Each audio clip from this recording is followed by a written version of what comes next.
Hello guys, आज शाम में पटना में हुई बारिश से मेरे सारे कपड़े भीग चुके हैं और मैंने सोचा जब वेदर अच्छा है तो चलो कहीं चलते हैं। और अभी बजे सुबह के 4:30। मैं, मेरे हस्बैंड और मेरे बेटू रेडी हो चुके हैं। हम कहाँ जा रही है ब्लॉग के एंड में आपको पता चल ही जाएगा। और हमारा ई रिक्शा भी आ चुका था और इसी के साथ हमारे लगेज को हमने ई रिक्शा में धराम कर दिया और शॉर्टकट पकड़ के पहुंच गए जंक्शन पहुंचते ही हमें पता चला कि हमारी ट्रेन ऑलरेडी लगी हुई है। तो हम गए अपना कोच ढूंढने और उसके बाद मैं, मम्मा, बेटू बैठ गए और हमारे साथ हमारे प्राणनाथ नहीं आए हैं। इस वजह से मैं, मम्मा, बेटू थोड़ा सैड हो गए थे और हम दोनों ने अकेले भी ट्रैवल किया। तो फिर हम दोनों ने बहुत मज़े किए। बेटू के बहुत सारे फ्रेंड्स भी बने। मुझे बेटू को थोड़ी थोड़ी देर बाद घुमाना पड़ गया था जब गर्मी बहुत ज़्यादा हो गई थी। बीच में वेदर काफ़ी प्यारा था, आप देख सकते हैं वेदर को। और ये व्यू देखने के बाद तो मेरा मन कर रहा था कि मैं ट्रेन का चैन खींच के यहाँ पे आधे घंटे आराम से चाय पानी पी लूँ। उसके बाद हम पहुँच गए थे हावड़ा। फिर मुझे मिले बेटू के नाना जी और पापा के साथ हम दोनों निकल गए थे पार्किंग में।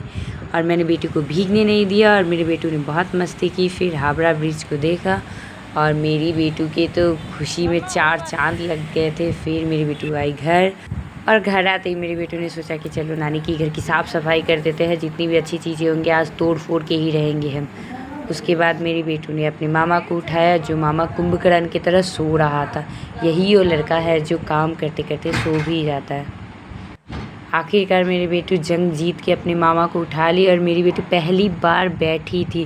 फिर मेरी बेटू ने सोचा कि नानी के बेड को थोड़ा तोड़ के देखते हैं, आज ये स्टिकी का पलंग का मजबूती मैं देख के रहूँगी मम्मा।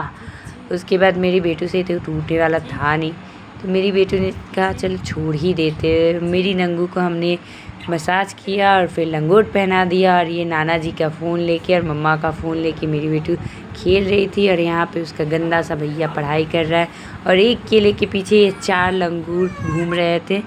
और केला ख़त्म होते ही मेरी बेटू अपनी दीदी के साथ खेल रही थी। उसके बाद मैंने बेटू को मसाज किया, फिर बेटू को नहलाया, शैम्पू किया और मेरी बेटू का हेयर स्टाइल बनाने के पीछे मुझे 10 मिनट लग गए, क्योंकि मेरी बेटू अपने बालों को टच करने नहीं देती है, वो गुस्सा हो जाती है। और आखिरकार मैंने इसकी टिक्की में क्लचर लगा दिया जो छोटे बेबीज़ के लिए आता है, क्योंकि मेरी बेटू के गटर मिल नहीं रहे थे। शायद डैडा ने रख लिए होंगे अपने टिक्की बनाने के लिए। और ये रही मेरी छोटी मॉडल। मेरी छोटी मॉडल कैसी है ये आप सब कमेंट में ज़रूर बताइएगा। और मेरे बेटू के मॉड ख़त्म होने से पहले मेरे बेटू को लगी थी भूख। फिर मेरे बेटू ने खाया सेरेलैक। उसके बाद मेरे बेटू को आ रही थी निन्नी, तो हमने सोचा चलो बेटू के मामा को डिस्टर्ब करते हैं। तो फिर मैंने भी इसकी मामा के साथ इसको सुला दी। इसी के साथ आज का ब्लॉग होता है ख़त्म। बाय।